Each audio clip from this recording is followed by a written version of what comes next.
Le vent salé de la Méditerranée fouettait le visage d'Aurore alors qu'elle jetait la carte de crédit familial sur la table du café, les yeux emplis de larmes rageuses. « C'est fini, Mélissa, je ne peux plus vivre ce mensonge », s'écria-t-elle, sa voix brisée par l'émotion, attirant les regards des passants sur la Rambla de Barcelone. Mélissa, figée, sentit son cœur se serrer comme un étau, réalisant que cette déclaration n'était pas seulement une confession, mais le début d'une tempête qui allait tout emporter. Aurore avait toujours su que sa vie était un château de cartes, fragile et illusoire. Née à Paris dans une famille modeste, elle avait fui la capitale française à 20 ans pour une liberté qu'elle n'avait jamais connue. C'était en Espagne, à Barcelone, qu'elle avait atterri, attirée par les promesses d'une vie bohème sous le soleil catalan. Mais le destin en avait décidé autrement. À 25 ans, elle avait rencontré Javier, un héritier d'une riche famille d'entrepreneurs madrilènes, dont les affaires en immobilier s'étendaient jusqu'à la Costa Brava. Javier était charmant, cultivé, avec ce sourire qui faisait fondre les cœurs. Leur mariage, célébré dans une cathédrale gothique de Barcelone, avait été un événement somptueux, couvert par les magazines People. Aurore portait une robe de soie signée par un couturier parisien, et les invités venaient de toute l'Europe. Pourtant, au fond d'elle, elle savait que ce n'était qu'une façade.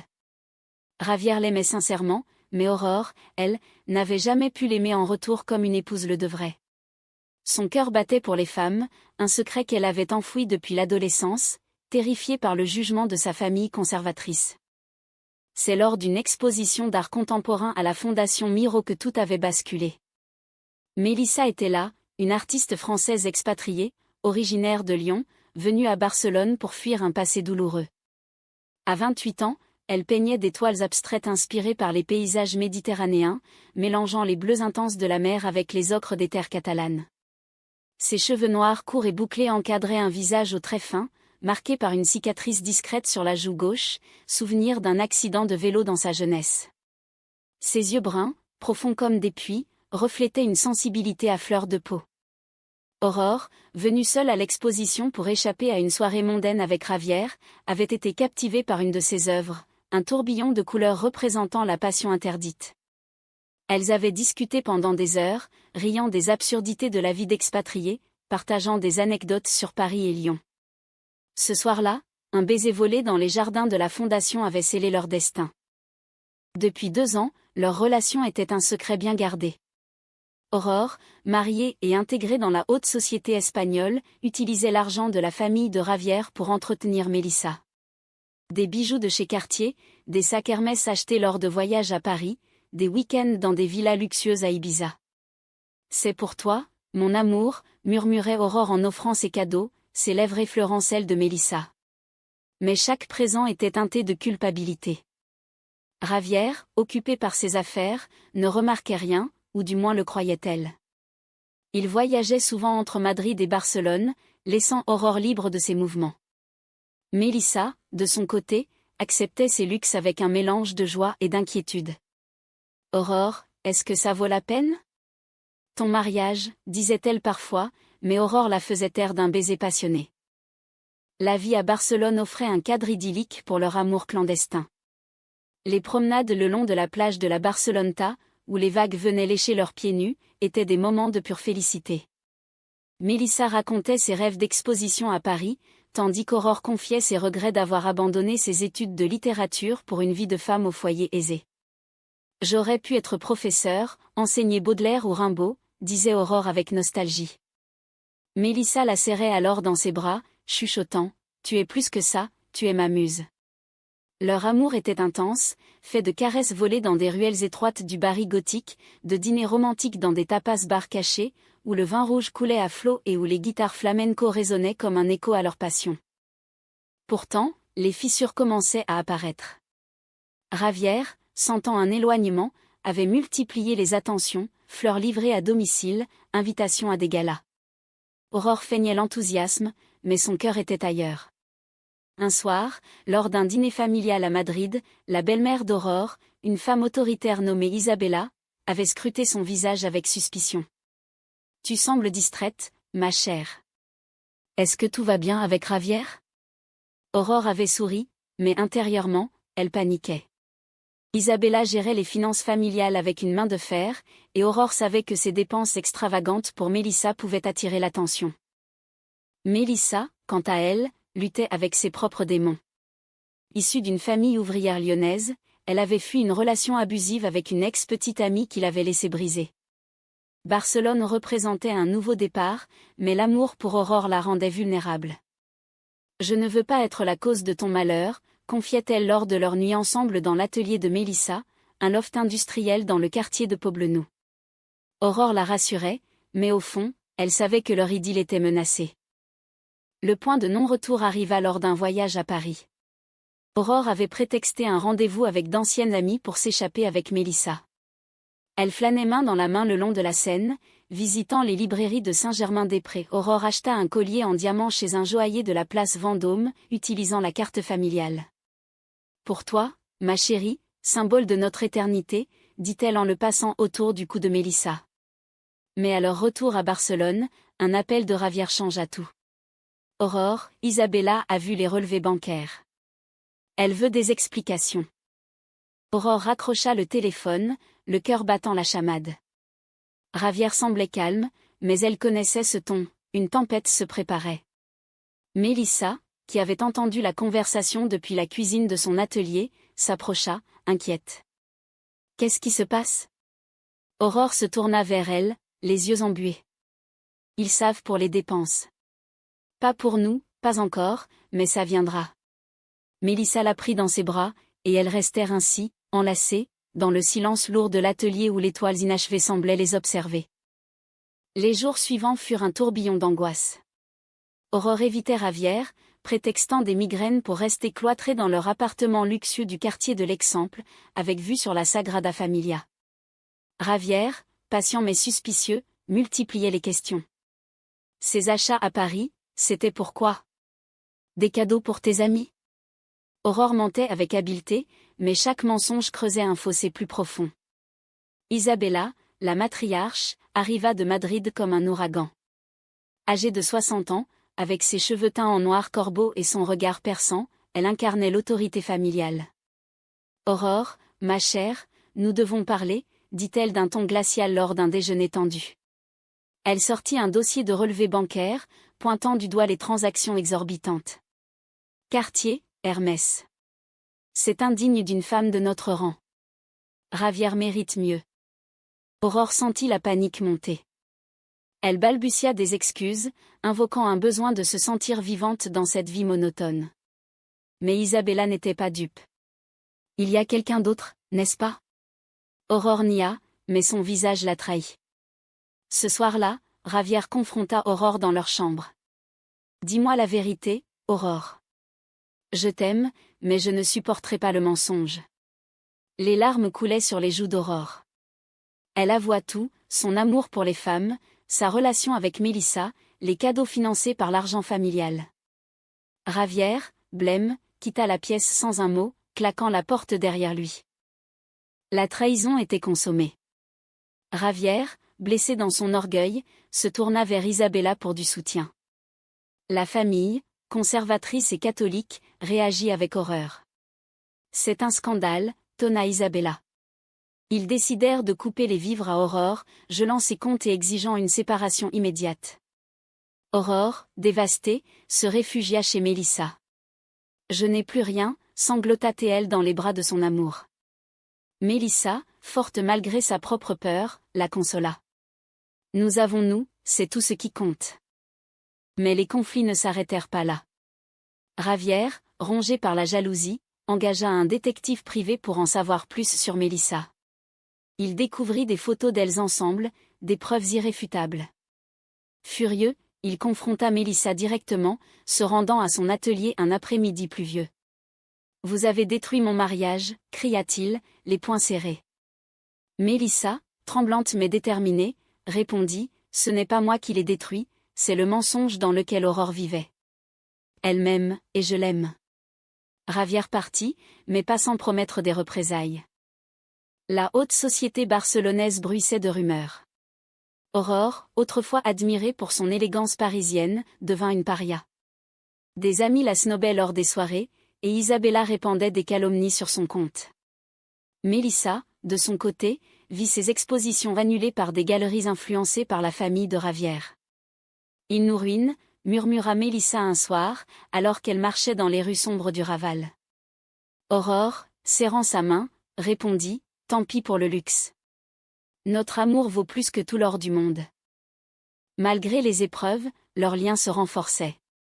Elle passait des nuits entières à parler de l'avenir, rêvant d'une vie simple en France, peut-être à la campagne provençale. Mélissa peignait Aurore comme jamais, capturant sa beauté fragile dans des portraits émouvants. « Tu es ma lumière », disait-elle. Aurore, libérée du poids du secret, se sentait renaître. Elle reprit contact avec sa famille parisienne, avouant enfin sa vérité. Sa mère, surprise mais aimante, l'encouragea, « Suis ton cœur, ma fille. » Pourtant, le climax approchait. Ravière, incapable d'accepter la perte, décida de poursuivre Aurore en justice pour détournement de fonds. Isabella, impitoyable, orchestra tout. Un soir, Aurore reçut une assignation à comparaître. Paniquée, elle courut chez Mélissa. « Ils veulent me détruire. » Mélissa, les yeux emplis de détermination, proposa un plan, fuir ensemble, quitter l'Espagne pour recommencer ailleurs. Mais Aurore hésitait. « Je ne peux pas te traîner dans cette boue. » La confrontation finale eut lieu sur une terrasse surplombant la mer, à Sitges, une petite ville côtière près de Barcelone. Ravière avait convié Aurore pour une discussion civilisée. Mélissa insista pour l'accompagner. Le soleil se couchait, teignant le ciel d'orange. Ravière arriva, élégant dans son costume sur mesure, mais le visage marqué par la douleur. « Aurore, pourquoi m'as-tu trahi ?» demanda-t-il d'une voix brisée. Aurore, tenant la main de Mélissa, répondit, « Je ne t'ai pas trahi par méchanceté, Ravière. J'ai trahi moi-même en niant qui j'étais. Je suis désolée pour la douleur que je t'ai causée. » Mélissa ajouta, « Laissez-nous partir. L'amour n'est pas une prison. » Ravière, les larmes aux yeux, réfléchit longuement. La mer bruissait en contrebas, comme un murmure apaisant. Finalement, il soupira, « Je retire la plainte. Mais promets-moi de ne plus utiliser notre nom. » Aurore acquiesça, soulagée. Ils se séparèrent sans haine, Ravière partant seule dans la nuit naissante. De retour à Barcelone, Aurore et Mélissa affrontèrent les conséquences. Sans l'argent familial, elles durent vendre les bijoux et sacs luxueux pour survivre. Mélissa reprit un emploi de serveuse dans un café du Born, tandis qu'Aurore, avec son diplôme en littérature, donna des cours particuliers de français aux touristes. Leur vie devint modeste, mais authentique. L'atelier de Mélissa devint leur havre, rempli de rires et de projets. « Nous n'avons plus besoin de luxe pour être heureuse », disait Aurore en embrassant Mélissa sous les étoiles visibles depuis le toit. La société autour d'elle évoluait lentement. Des amis loyaux, comme une galeriste lesbienne du quartier Gracia, les soutinrent. Mélissa exposa à nouveau, ses toiles inspirées par leur histoire d'amour triomphant. Une peinture en particulier, représentant deux femmes enlacées face à la mer, devint un symbole de résilience. Aurore, de son côté, écrivit un journal intime, qu'elle transforma en roman. « C'est notre histoire », confia-t-elle à Mélissa. Le manuscrit, envoyé à un éditeur parisien, fut accepté. Le livre, intitulé « L'ombre du soleil », raconta leur parcours avec une sensibilité toute française, mêlant poésie et réalisme. Mais les cicatrices restaient. Ravière, divorcée officiellement, partit pour Madrid, cherchant à reconstruire sa vie. Isabella, aigrie, coupa tout contact. Aurore regrettait la douleur infligée, mais savait que la vérité avait libéré tout le monde. La trahison n'était pas contre eux, mais contre moi-même, réfléchissait-elle lors de promenades solitaires le long de la plage. Mélissa, avec sa force intérieure, aidait Aurore à guérir. Elle voyageait modestement, visitant Grenade et ses jardins mauresques, où les fontaines murmuraient des secrets anciens. Là, sous les arches de l'Alhambra, elles échangèrent des vœux informels. « Je t'aime pour l'éternité », murmura Mélissa, un anneau simple au doigt d'Aurore. Leur amour, forgé dans l'adversité, était plus profond que jamais. Un an plus tard, le livre d'Aurore devint un succès modeste en France. Des lectrices lesbiennes y trouvèrent écho à leur propre lutte. Mélissa, inspiré, organisa une exposition thématique sur l'amour interdit. À l'ouverture, Javier apparut unexpectedly. « Je suis venu pour m'excuser, dit-il à Aurore. J'ai compris que ton bonheur n'était pas avec moi. » Ils se serrèrent la main, un geste de pardon mutuel. Isabella, apprenant la nouvelle, envoya une lettre froide mais conciliante, « Que Dieu vous garde. » La vie continua, rythmée par les saisons catalanes. L'été apportait la chaleur étouffante, qu'elle combattait par des baignades nocturnes. L'automne, avec ses feuilles roussies, évoquait la mélancolie parisienne. Mélissa tomba enceinte grâce à un donateur anonyme, un rêve qu'elle partageait. Aurore, excitée, prépara la nurserie dans l'atelier. « Notre famille, enfin, dit-elle, posant la main sur le ventre de Mélissa. Pourtant, un dernier conflit surgit. La famille d'Aurore, informée par le livre, réagit diversement. Son père, conservateur, refusa de la voir, mais sa mère vint à Barcelone. « Je suis fière de toi, ma fille, dit-elle en embrassant Mélissa. » Ce soutien réchauffa le cœur d'Aurore, effaçant des années de silence. Leur amour, teinté de romantisme français, se manifestait dans les petits gestes, un poème de Verlaine récité au petit déjeuner, un bouquet de roses cueillies dans les parcs. Elles dansaient le tango dans des milongas queer, leur corps se fondant en une harmonie parfaite. « Tu es mon Espagne, ma France, mon monde, » chuchotait Aurore. À mesure que les mois passaient, elles envisageaient un retour en France. Lyon appelait Mélissa, avec ses traboules mystérieuses et sa cuisine lyonnaise. Aurore rêvait de Paris, de ses cafés littéraires. Mais Barcelone les retenait, avec ses souvenirs aigres-doux. Le dénouement arriva lors d'un hiver doux, typique de la Méditerranée. Mélissa accoucha d'une petite fille, qu'elles nommèrent Luna, en hommage à la lune qui avait veillé sur leur nuit d'amour. La naissance fut un moment de joie pure, entourée d'amis et de la mère d'Aurore. Javier envoya un cadeau, un geste de paix définitive. Isabella, adoucie par le temps, fit de même. Aurore et Mélissa, désormais mères, trouvèrent un équilibre. Leur histoire, marquée par la trahison et la rédemption, devint un témoignage de résilience. Le livre d'Aurore inspira d'autres femmes à vivre leur vérité, promouvant un message humaniste, l'amour transcende les barrières sociales et culturelles. Des années plus tard, assises sur la même terrasse de Sitges, avec Luna jouant à leurs pieds, elles regardaient la mer. « Regarde ce que nous avons construit », dit Mélissa, serrant la main d'Aurore. De la trahison est née la liberté. Aurore sourit, les yeux brillants. Et de l'amour, l'éternité. Leur vie, bien que simple, était riche en émotions. Elles voyageaient en France chaque été, visitant Paris et Lyon, où elles renouaient avec leurs racines. Mélissa exposait internationalement, ses toiles célébrant la diversité amoureuse. Aurore enseignait la littérature dans une école queer-friendly de Barcelone, transmettant la passion des mots. Le passé, avec ses luxes volés et ses cœurs brisés, n'était plus qu'un chapitre clos.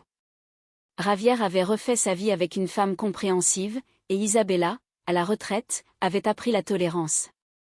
La famille, autrefois divisée, trouvait la paix dans le pardon. Ainsi se terminait leur histoire, non dans la tragédie, mais dans une fin humaine et lumineuse. L'amour entre Aurore et Mélissa, forgé dans le feu des épreuves, brillait comme un phare sur la côte catalane, rappelant que la vérité, même douloureuse, mène à la libération.